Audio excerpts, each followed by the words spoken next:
সম্মানিত দর্শক এবং শ্রোতাবৃন্দ, আমি যশোরী আপনাদের সকলকে জানাই সালামুন আলাইকুম। মোহাম্মদ চিনতে যদি আপনি আর আমি ভুল করি, তাহলে এই দুনিয়াতে আপনাকে আমাকে লাঞ্ছিত হতে হবে, অপমানিত হতে হবে, আর পরজগতে আপনাকে আমাকে যাতনাতে চলে যেতে হবে। কোরআন আমাদেরকে যে মুহাম্মাদের সন্ধান দেয়, সেই মুহাম্মদ কোনো ব্যক্তির নাম নয়, সেটি হলো উপাধি, সেটি হলো পদবি, সেটি হলো ডিগ্রি।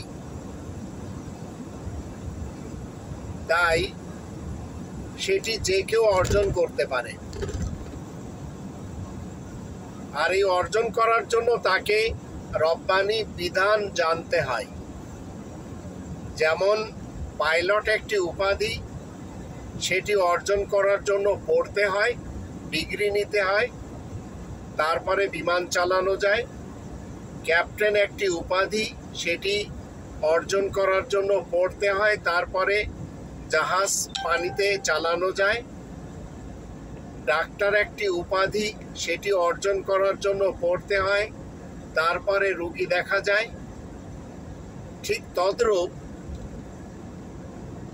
দেশপ্রধান একটি উপাধি, তার জন্য প্রসেসে এসে মেহনত করতে হয়। প্রেসিডেন্ট একটি উপাধি, তার জন্য পড়ালেখা করে সেখানে আসতে হয়। এইভাবে মুহাম্মদ এই উপাধি অর্জন করার জন্য আপনাকে কোরআনের শিক্ষায় শিক্ষিত হতে হয়। তাই আল্লাহ বলছেন 48 নম্বর সূরা আল ফাতহ এর 29 নম্বর আয়াতের শুরুতে, মুহাম্মাদুর রাসূলুল্লাহ আয়াত প্রচারের কারণে প্রশংসিত উপাধির ধারক মুহাম্মদ আল্লাহ তাআলার বার্তাবাহক রাসূল।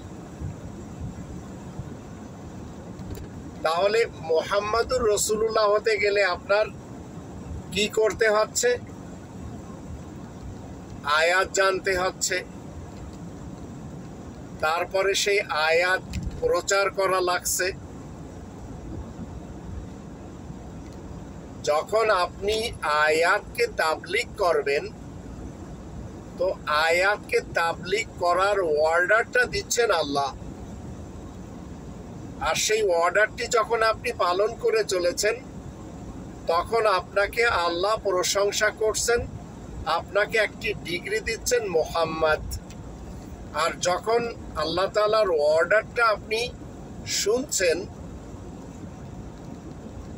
5 নম্বর সূরা আল মাইদার 67 নম্বর আয়াতে বলা হচ্ছে, ইয়া আইয়ুহার রাসূল, হে বিশেষ বার্তাবাহক রাসূল, বাল্লিগ মা উনজিলা ইলাইকা মির রাব্বিক, তুমি তাবলীগ করো ওই জিনিসের যা তোমার রব তোমার দিকে নাজিল করেছেন।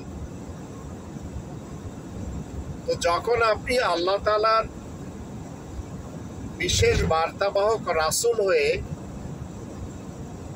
বার্তাকে ডেলিভারি দিবেন, বার্তাকে যখন আপনি তাবলীগ করবেন, তখন আয়াত প্রচারের কারণে আপনি হবেন প্রশংসিত মুহাম্মদ। এই উপাধি তখন আপনি ধারণ করতে পারবেন।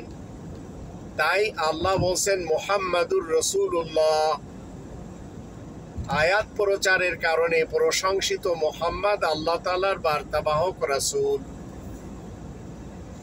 এখন যদি আপনি আর আমি মনে করি যে আরবের বনু হাশেমের কুরাইশ বংশে একটি ছেলে জন্ম নিয়েছিল, তার নাম রাখা হয়েছিল মুহাম্মদ, মুহাম্মদ বিন আব্দুল্লাহ বিন আব্দুল মুত্তালিব বিন হাশিম। এখন এই লোকটি যদি 40 বছর বয়সে নিজেকে নবী হওয়ার, রসুল হওয়ার দাবি করে, তো এই দাবি করার জন্য যে কাজ করতে হবে সেটি হচ্ছে তাবলীগে কোরআন করতে হবে। আয়াত প্রচারের কারণেই কেবল একজন মানুষ মুহাম্মদ হতে পারে, মুহাম্মাদুর রাসূলুল্লাহ হতে পারে, অন্যথায় না। নামে যদি হয় তাহলে কোনো নামের ব্যক্তিকে আমরা মুহাম্মাদুর রাসূলুল্লাহ বলতে পারবো না। আজকে 2024 সালে আমরা দেখতে পাচ্ছি সৌদি আরবের প্রধানের নাম হলো ক্রাউন প্রিন্স মোহাম্মদ বিন সালমান। তো মোহাম্মদ বিন সালমান যদি আজ বলে আমিও মেসেঞ্জার, তাহলে আমরা তাকে মেসেঞ্জার মানব, তাকে রাসূল মানব, কিন্তু সে আল্লাহ তাআলার বার্তাবাহক রাসূল না। তাকে আমরা মানব সে একজন রাজতন্ত্রের রাসূল। আর ইসলাম কখনো রাজতন্ত্র, সমাজতন্ত্র, গণতন্ত্র কিংবা মোল্লাতন্ত্রকে পছন্দ করে না। তো আমরা যেমন ইতিহাসের একজন নামের ব্যক্তিকে মুহাম্মাদুর রাসূলুল্লাহ মনে করে চলেছি, তো আমরা সবাই ভ্রূণের শিকার হয়ে গেছি।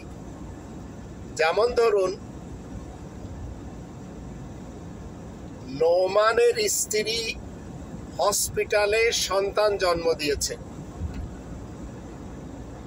এখন নোমানের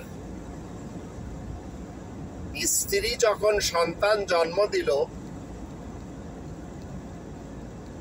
নোমানের আত্মীয় স্বজন চারিদিকে বলা বলি শুরু করলো, টেলিফোনে খবর দেওয়া শুরু করলো যে নোমানের একটি সন্তান হয়েছে। এখন আপনাদের কাছে প্রশ্ন হলো, আসলে কি নোমানের সন্তান হয়েছে, না নোমানের স্ত্রী সন্তান জন্ম দিয়েছে? তো আসল কথা হলো নোমানের স্ত্রী সন্তান জন্ম দিয়েছে, কিন্তু ক্রেডিট নিচ্ছে নোমান। 9 মাস 10 দিন পেটে রাখলো নোমানের স্ত্রী, সন্তান জন্ম দিল হসপিটালে, ক্রেডিট নেওয়া হচ্ছে নোমানের। টেলিফোনে সবাই বলছে, নোমানের আত্মীয় স্বজনদেরকে টেলিফোন করে বলা হচ্ছে, তোমরা কি জানো নোমানের একটা সন্তান হয়েছে? আসলে কিন্তু নোমানের হয়নি। তো কোরআনের মুহাম্মাদুর রাসূলুল্লাহ, এটি হচ্ছে রিয়েল এবং ট্রুথ। এটি সত্য যে আয়াত প্রচারের কারণে প্রশংসিত উপাধি ধারণকারী ব্যক্তি আল্লাহ তাআলার বার্তাবাহক রাসূল। এখন মানুষেরা ভ্রূণের শিকার হয়ে সবাই বলছে, এই লোকটি তো সেই আরবের কুরাইশের, সেই বনু হাশেমের কুরাইশের মুহাম্মদ বিন আব্দুল্লাহ।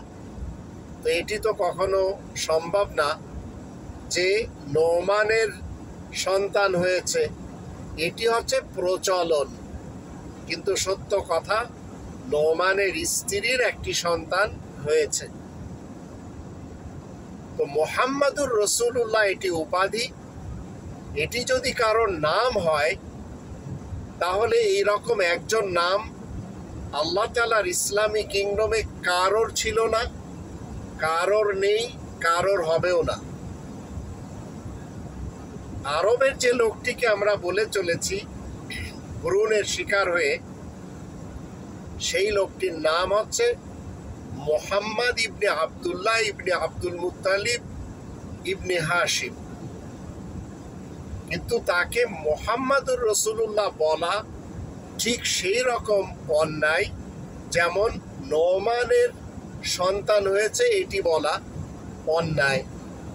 সন্তান হয়েছে নোমানের স্ত্রীর।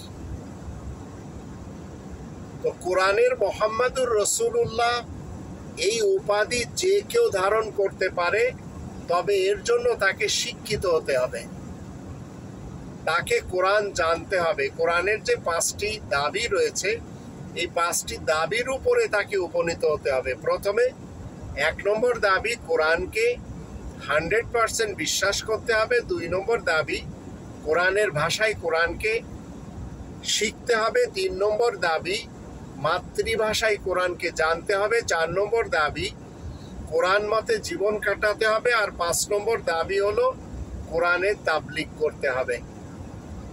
তবেই 5 নম্বর সূরা আল মাইদার 67 নম্বর আয়াত মতে, ইয়া আইয়ুহার রাসূল বাল্লিগ মা উনজিলা ইলাইকা মির রাব্বিক, হে বিশেষ বার্তাবাহক রাসূল, তুমি তাবলীগ করো ওই জিনিসের যা তোমার রবের পক্ষ থেকে তোমার কাছে নাজিল হয়েছে। তো মুহাম্মদুর রাসূলুল্লাহ কি করেন? হাদিসের তাবলীগ করেন? রিওয়ায়াতের তাবলীগ করেন? না, মুহাম্মদুর রাসূলুল্লাহ আয়াত প্রচারের কারণে আল্লাহ তাআলার পক্ষ থেকে প্রশংসিত মুহাম্মদ উপাধি ধারণ করে আল্লাহ তাআলার বার্তাবাহক রাসূল হন। আর এটি যে কেউ হতে পারে, তবে পড়াশোনা করতে হবে। আশা করি আপনারা বুঝতে পেরেছেন।